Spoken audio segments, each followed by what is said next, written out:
Bonjour à tous, ça fait plusieurs jours que je suis harcelé par des courriers de convocation à la police et devant les tribunaux. Je voulais vous en parler parce que c'est absolument scandaleux et ça va vous révolter. Alors déjà, il faut savoir que mi-décembre, je suis convoqué à la 17e chambre correctionnelle de Paris pour un procès contre nous, contre Frontières, contre moi comme directeur de la publication du média, parce qu'on a osé recevoir la féministe Marguerite Stern qui a fait un lien entre immigration et insécurité. Évidemment, c'est un procès qui part de SOS Racisme. Alors, ce qui est scandaleux, c'est qu'on essaye de faire croire à tous les médias demain que s'ils reçoivent justement quelqu'un, une personnalité qui va faire le lien entre immigration et insécurité, il pourra être condamné. On veut les obliger à arrêter de les recevoir, et tout cela par des associations d'extrême gauche subventionnées par l'État. Mais ça ne s'arrête pas là. Si vous pensez que c'est le seul procès qu'on a aujourd'hui, vous vous trompez. Le 14 février prochain, j'ai reçu également un courrier il y a quelques jours. Je suis convoqué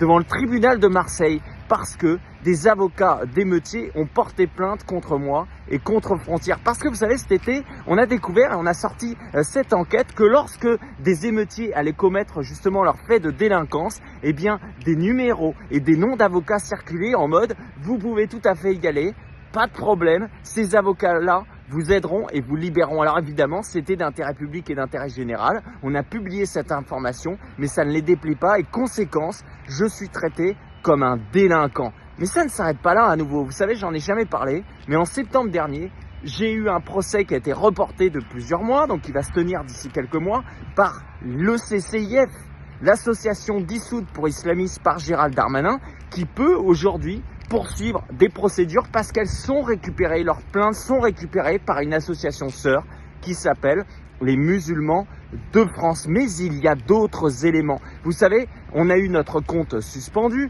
de Frontières à la fin de l'été qui a été finalement remis en place, le compte Instagram. Mais notre partenaire Occidentis et associé Occidentis, lui, a vu son compte définitivement fermé.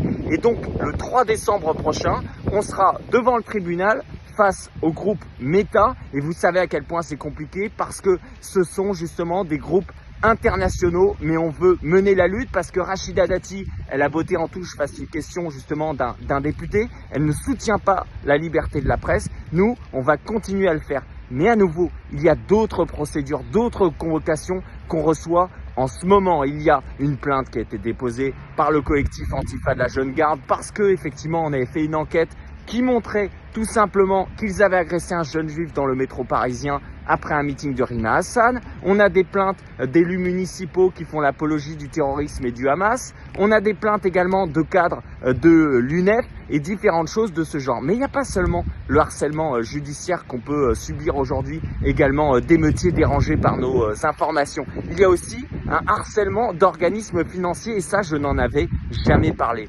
Imaginez, c'est la deuxième fois en 12 mois que les comptes bancaires de Frontières sont clos définitivement. C'est-à-dire que, alors qu'on a fait un lancement formidable à la rentrée de septembre, que tout se passe bien pour notre média, eh bien, les banques, c'est un peu comme si elles fichaient aujourd'hui, sans justifier, elles ferment vos comptes. Et ça pose d'énormes problématiques comptables, financières, organisationnelles. Et vous savez quoi ?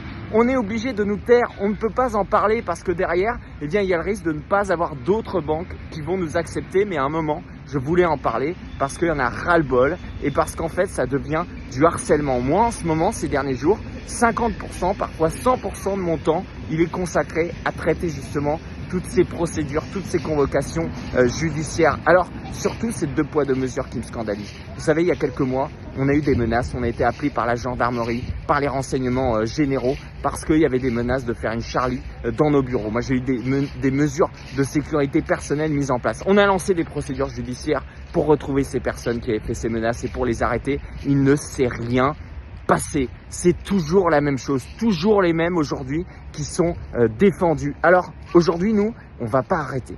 Ils veulent nous obliger à sélectionner ceux qu'on reçoit, ils veulent nous obliger à arrêter de sortir les informations, ça les dérange, on l'a vu avec la France Insoumise qui a été dérangée via Mathilde Panot et d'autres parce qu'effectivement on avait révélé leur proposition de loi pour l'abrogation du terrorisme, mais derrière je pensais qu'on y arriverait tout seul, mais non, on a besoin de vous et ça c'est l'appel à la mobilisation générale que je voulais vous faire. Il faut que vous nous souteniez, c'est important, vous avez deux façons de le faire.